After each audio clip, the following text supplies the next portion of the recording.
오늘은 특별 새벽기도 5번째 시간 양심 리셋이라는 제목으로 하나님 말씀 나누고자 합니다. 디모데전서 1장 18절에서 19절 말씀을 가지고 함께 나누려고 합니다. 한국 교회를 대표하는 고 한경직 목사님께서 오늘 본문을 설교하시면서 이런 말씀으로 시작하셨어요. 믿음과 양심은 한 수레의 바퀴와 같아서 서로 떼낼 수 없다. 뗄 수가 없다. 믿음이 없이 착한 양심을 가질 수 없고 또한 착한 양심 없이 믿음이 유지될 수 없다라는 말씀을 했습니다. 믿음과 양심은 동전의 양면과 같고 수레바퀴의 짝을 이루는 두 짝의 바퀴가 같습니다. 한쪽만 가지고는 움직일 수 없다라는 것입니다. 여러분, 그래서 참된 믿음이 세워지고 리셋되어지면 반드시 양심도 되살아나고 리셋되어집니다. 양심 없는 믿음이란 존재할 수가 없습니다. 평양 대붕이 일어났을 때, 믿음이 불같이 일어날 때 그들의 마음속에 회개의 영과 함께 양심이 되살아나서 자기들이 훔친 물건들 그리고 속였던 것, 사람들을 여러 가지로 손해보게 했던 것을 전부 다 회개하는 마음 가지고 그것을 다 바로잡고 내어놓고 그렇게 했던 사건들이 일어나죠. 부흥이 일어나는 곳마다 양심이 되살아나는 일들이 일어납니다. 그러면 양심이 뭘까요? 로마서 2장 15절 말씀에 따르면 양심은 마음에 새긴 율법이라고 말씀합니다. 마음에 새긴 율법. 하나님께서 시내산에서 율법 10계명을 주시기 전부터 인간의 마음속에 하나님을 향하여 옳고 그름을 판단할 수 있는 그런 장치를 주셨다라는 거예요. 그게 바로 양심이다라는 것입니다. 우리의 마음에는 10계명과 같이 우리 마음의 기준이 되어서 하나님의 뜻에 비추어서 옳고 그름을 판단할 수 있는 그 마음의 장치가 바로 양심이에요. 그래서 베드로전서 3장 21절에 보면 하나님을 향하여 응답하는 주파수가 바로 양심이다라고 말씀하죠. 예수 그리스도의 부활을 힘입어서 선한 양심이 하나님께 응답하는 것입니다 라고 번역하고 있어요. 부활하신 예수 그리스도의 능력을 힘입어서 선한 양심이 하나님에 대해서 반응한다는 거죠. 여러분, 오늘 우리가 줌을 통해서 예배를 함께 드리고 있는데요. 이 줌의 주파수가 여러분들하고 맞기 때문에 서로가 반응할 수 있는 거죠. TV의 화면이 주파수를 잡아서 반응하는 것 같이, 마치 쇠붙이가 자석에 끌리는 것 같이 하나님의 뜻에, 하나님의 말씀에 자연스럽게 끌리는 반응이 바로 양심이라는 것입니다. 오늘 본문에 등장하는 양심이라는 단어가 헬라어로 보면 쉬네이데이스라고 되어 있습니다. 이 말은 쉰이라는 말은 알다라는 뜻이고요. 에이데이시스라는 말은 다른 것과 함께라는 뜻이에요. 그러니까 쉰에이데이스라는 말은 무엇과 함께한다 그런 뜻이에요. 영어에서 양심을 conscious라고 하는데 con이라는 말도 with 함께라는 말이고요. serious라는 말은 원래 science 과학이라는 뜻이에요. 지식. 예, 지식과 함께 아는 것. 그러면 그 다른 것, 지식이 뭘까요? 하나님의 말씀, 하나님의 뜻, 신의 뜻이라는 거죠. 내 마음이 끌리던 대로 살아가는 것이 아니라 신의 뜻에 따라서 살아가고 끌리는 것, 그리고 하나님의 말씀에 따라서 알아가는 것, 그것이 바로 양심이라는 거예요. 그러니까 우리의 마음은 하나님과 함께 뭔가 진리를 추구하고 알아간다는 거죠. 정답을 찾아간다는 거예요. 그게 양심입니다. 믿음의 사람은 하나님을 향하여 적극적으로 반응합니다. 그래서 조나단 에드워드라는 분이 미국의 부흥을 일으켰던 그 주역이었던 조나단 에드워드가 믿음을 뭐라고 정의하는가 하면 마음에 끌립니다. 신앙이라는 것은 내 마음이 하나님께 끌리는 거다라는 거예요. 그 사람이 믿음이 좋다라는 표현은 그 사람의 마음이 끊임없이 하나님을 향하여 반응하고 하나님께 적극적으로 끌려가는 현상을 경험한다는 거예요. 우리는 자꾸만 내 중심으로 생각하고 내 마음대로 행하려는 속성이 있어요. 그게 죄성이죠. 근데 믿음이 좋아지고 믿음이 살아나면 우리의 양심이 하나님을 향하여 적극적으로 끌려가고 반응하며 하나님과 호흡하는 일들이 일어나는 거죠. 그래서 우리 믿음 속에 내포되어 있는 양심이 적극적으로 반응하는 일이 일어납니다.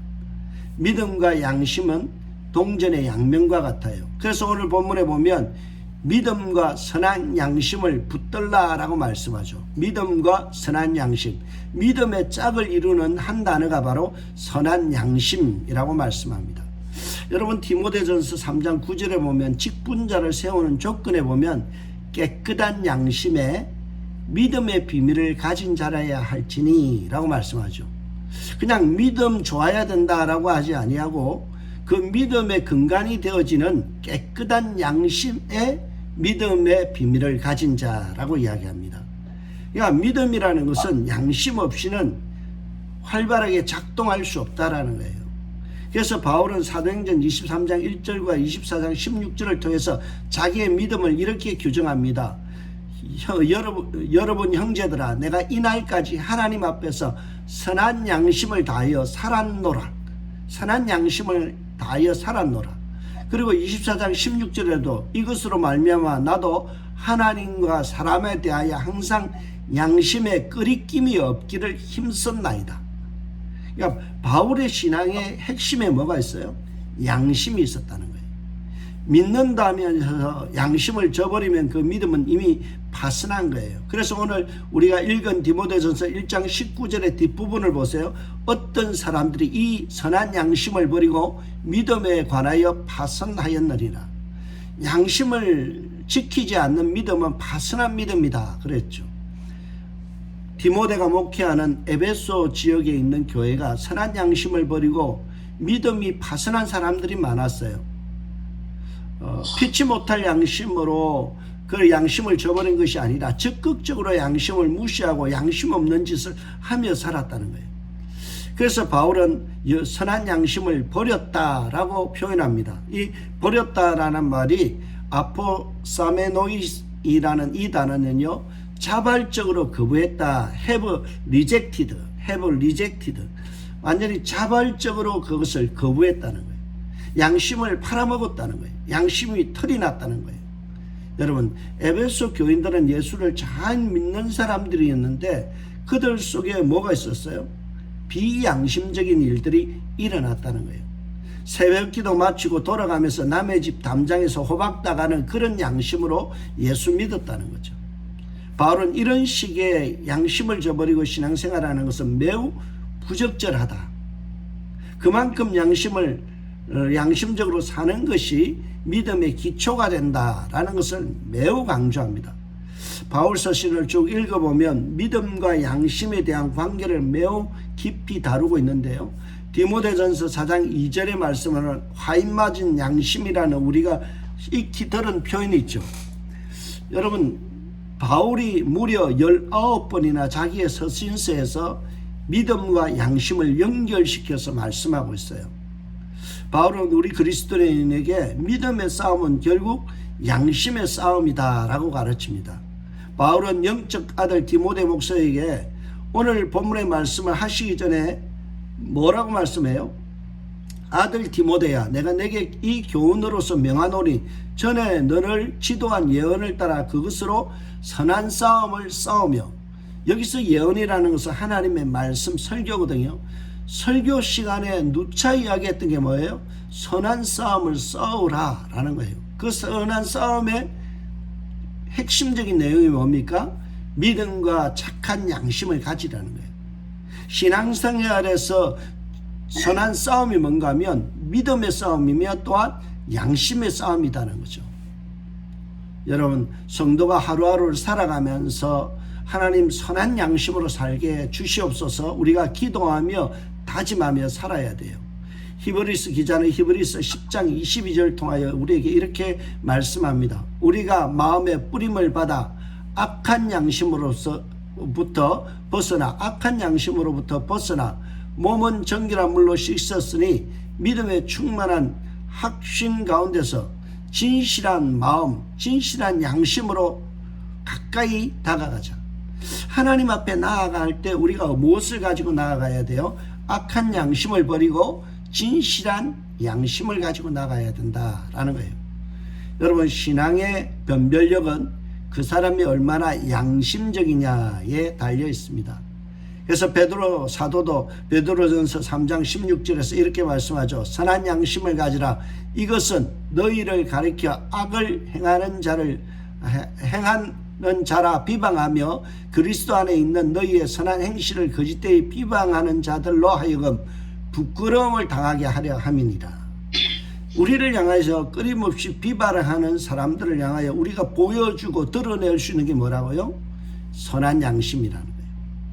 세상 사람들과 다르게 예수 믿는 사람들은 선한 양심을 가졌다라는 것을 드러내 보이는 것이 예수 믿는 사람들의 특징이며 변별력이라는 거죠.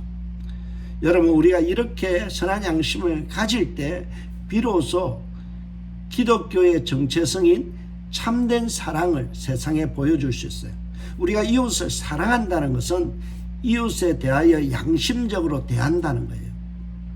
이웃에 대해서 양심을 저버리고 속이면서 살아가면서 이웃을 사랑한다는 말은 어폐가 생기는 거예요. 우리가 이웃을 사랑한다는 말은 내가 기본적으로 타인에 대해서 양심적인 태도를 취한다는 겁니다. 그래서 사랑의 3요소 중에 하나가 뭐냐 하면 디모데전서 1장 5절에 보면 이 교훈의 목적은 청결한 마음 그리고 선한 양심과 거짓 없는 믿음에서 나오는 사랑이거늘. 여러분, 우리가 형제를 사랑한다는 것은요, 기본적으로 세 가지가 있어야 된다. 성경은 말씀하죠. 첫째는 청결한 마음, 두 번째가 선한 양심, 세 번째가 거짓 없는 믿음. 이 세 가지에서 나오는 사랑이어야 진짜 사랑이라는 거죠. 청결한 마음과 선한 양심 그리고 거짓 없는 믿음이 기반이 된 사랑이야 진짜 그리스도인의 사랑이라는 거죠. 여러분, 참 사랑을 실천하는 비결 중에 하나가 오늘 내가 선한 양심으로 타인에 대해서 살아가는 거예요. 그래서 우리는 그리스도인들이 믿음과 양심은 함께 간다. 동전의 양면과 같다. 우리가 믿노라 하면서 세상에 나가서 비양심적인 일들을, 비윤리적인 일들을 자꾸 행한다면 그것은 세상 사람들과 다름이 없다. 죄인과 다름이 없다라는 거죠. 오늘 하루 선한 양심으로 여러분의 믿음을 입증해 나가는 저와 여러분들 되시길 주의 이름으로 축복합니다. 믿음 안에서 살아간다는 것은 우리가 선한 양심으로 사랑을 드러내며 선한 양심이 기본이 된 기초가 된 믿음 생활을 한다라는 의미입니다. 그래서 우리 교회는 적어도 양심적인 교회, 양심이 살아있는 교회. 그래서 모든 사람들이 참 은샘교회 사람들은 양심적이다, 그렇게 표현할 수 있는 저와 여러분들 되시는 귀한 한 주간이 되시고 또 하루가 되시길 주의 이름으로 축복합니다. 기도하겠습니다.